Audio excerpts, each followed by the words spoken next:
মাওলানা নুরুল্লাহ ভূঁইয়া, তার এই পূর্ব মুহূর্তে আমাদের হযরত বক্তব্য রেখেছেন মাওলানা আব্দুল কাইয়ুম সাহেব। ওনার ব্যস্ততা ছিল, উনি আমাদের মধ্য থেকে বিদায় নেবে, নয়তো আমরা আগেই আমাদের এদেশের লক্ষ কোটি যুবকের আইডল, রাজপথের লড়াকু সৈনিক, যুবনেতা, ইসলামী যুব আন্দোলন বাংলাদেশের কেন্দ্রীয় মোহতারাম সভাপতিকে আমরা ফুলের শুভেচ্ছা দিয়ে বরণ করে নিব। আমি মঞ্চে উপস্থিত ইসলামী আন্দোলন যুব আন্দোলনের নেতৃবৃন্দকে বিনীত অনুরোধ জানাচ্ছি আমাদের যুবনেতা মুজাহিদ ভাইকে যেন আমরা বরণ করে নিই।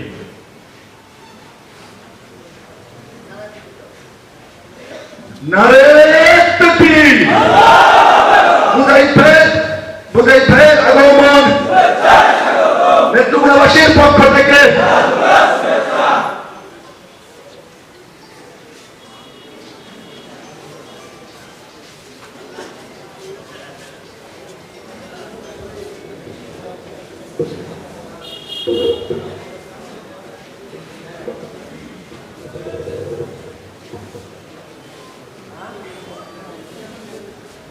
السلام عليكم ورحمة الله وبركاته. إن الحمد لله والصلاة والسلام على رسول الله أما بعد. أعوذ بالله من الشيطان الرجيم. بسم الله الرحمن الرحيم. وتعاونوا على الإثم والتقوى وتعاونوا على البر والتقوى ولا تعاونوا على الإثم والعدوان. صدق الله العظيم. ইসলামী যুব আন্দোলন নেত্রকোনা জেলা শাখা কর্তৃক আয়োজিত আজকের এই সম্মেলনের সম্মানিত সভাপতি, প্রধান অতিথি, অন্যান্য অতিথিবৃন্দ, নেত্রকোনা ইসলামী দল সমূহের নেতৃবৃন্দ, আমার সামনে উপবিষ্ট একান্ত প্রিয় ইসলামী আন্দোলন বাংলাদেশের, ইসলামী যুব আন্দোলন বাংলাদেশের কর্মীবৃন্দ, আসলে সময় খুবই কম, এতক্ষণ পর্যন্ত অন্যান্য নেতৃবৃন্দের গুরুত্বপূর্ণ আলোচনা শুনতেছিলাম। আজকের এই মাস ইসলামী যুব আন্দোলনের প্রতিষ্ঠার মাস, সাথে সাথে আরবি মাস হিসাবে মুহররম মাস, যে মাসে পৃথিবীর অনেক ঘটনা ঘটেছে, সামনে আরো কিছু ঘটবে। গত বছর আমি আজকেও জুমার আলোচনা করতেছিলাম, গত জুমায় আলোচনা করেছিলাম যে এই মুহররম মাস ইসলাম প্রতিষ্ঠার মাস। এই মুহররম মাস বাতিলের একেবারে শেষ হওয়ার মাস।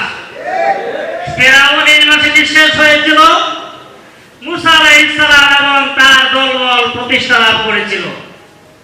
গত বছরও ঠিক এই বাংলাদেশের ফিরআউন এই দেশ থেকে পলায়ন করেছিল, আর মুসলিম জনতার উত্থান হয়েছে আমি মনে করি। আমি আবার বলতে চাই যে আমরা অনেকেই মনে করেছি যে ইসলাম প্রতিষ্ঠিত হবে, কিন্তু মুনাফিকরা রাসূলের যুগেও ছিল, পরবর্তী যুগেও ছিল, এই মাসে সেই ইয়াজিদের সাথেও ছিল, আর হুসাইনকে শাহাদাত বরণ করার পিছনে যে মুনাফিকরাই মুখ্য ভূমিকা পালন করেছিল। এখন আমাদের দেশ, আমাদের জাতি, এই পৃথিবী মুনাফিক মুক্ত হয়নি। মুনাফিকদেরকে চিনতে হবে। আমরা বিগত 17 বছর উত্তপ্ত কড়াইয়ের মধ্যে ছিলাম। আমাদের উচিত হবে না ওইখান থেকে লাফ দিয়ে জ্বলন্ত চুলার মধ্যে পড়ে যাওয়া। যদি আমরা মুনাফিক চিনতে ভুল করি, যদি আমাদের মধ্যে অনৈক্য আবার তৈরি হয়, তাহলে আমাদেরকে সেই জ্বলন্ত চুলার মধ্যে লাফ দিয়ে পড়ার নামান্তর হবে। কাজেই অনেকে অনেক কথাই আলোচনা করেছেন, আমি আলোচনা লম্বা করতে চাই না। আমি শুধু একথাই বলতে চাই, এই বাংলাদেশ 93% মুসলমানের দেশ। এখানে মুসলমানরাই সরকার গঠন করবে, ইসলাম প্রতিষ্ঠিত হবে, দুরাচার মুক্ত হবে, দুর্নীতি মুক্ত হবে, কালো টাকা মুক্ত হবে।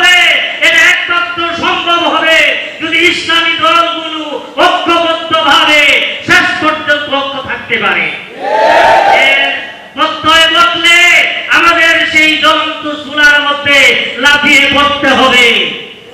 আমরা দেখেছি ইতিপূর্বে অনেক ষড়যন্ত্র হয়েছে, কিন্তু সেই সকল ষড়যন্ত্রের মোকাবেলা করে সমস্ত ইসলামী শক্তিগুলিকে ঐক্যবদ্ধ থাকতে হবে। এই আহ্বান রেখেই আমি আমার সংক্ষিপ্ত আলোচনা এখানে শেষ করছি। ওয়া মা তৌফিক ইল্লা বিল্লাহ। আসসালামু আলাইকুম ওয়া রাহমাতুল্লাহি ওয়া বারাকাতুহু।